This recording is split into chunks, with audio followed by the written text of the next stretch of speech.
এবারে সারা দেশের নানা খবর নিয়ে দেখুন ডেস্ক রিপোর্ট।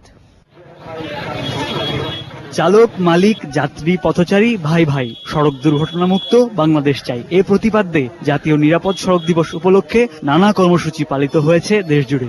ঢাকা বিভাগে বর্ণাঢ্য শোভাযাত্রা ও সমাবেশ অনুষ্ঠিত হয় কিশোরগঞ্জ ও গাজীপুরে। খুলনা বিভাগের চুয়াডাঙ্গা, সাতক্ষীরা ও মেহেরপুরে র্যালি, শোভাযাত্রা, সমাবেশ, আলোচনা সভা ও মানববন্ধন কর্মসূচি পালিত হয়।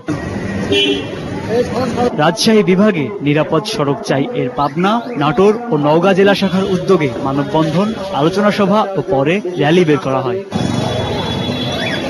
জাতীয় নিরাপদ সড়ক দিবস উপলক্ষে রংপুর বিভাগের ঠাকুরগাঁও, নীলফামারী ও কুড়িগ্রামে র্যালি, মানববন্ধন ও সমাবেশ অনুষ্ঠিত হয়েছে। সিলেট বিভাগের মৌলভীবাজারে এ উপলক্ষে নানা কর্মসূচির আয়োজন করা হয়। শ্রীমঙ্গল প্রেস ক্লাব পয়েন্টে কর্মসূচিতে যোগ দেন স্থানীয় সংসদ সদস্য উপাধ্যক্ষ আব্দুস শহীদ। বরিশাল নগরীতে মানববন্ধন করেন নিরাপদ সড়ক চাইয়ের বিভাগীয় সদস্যরা। মেহেরপুরের মুজিবনগর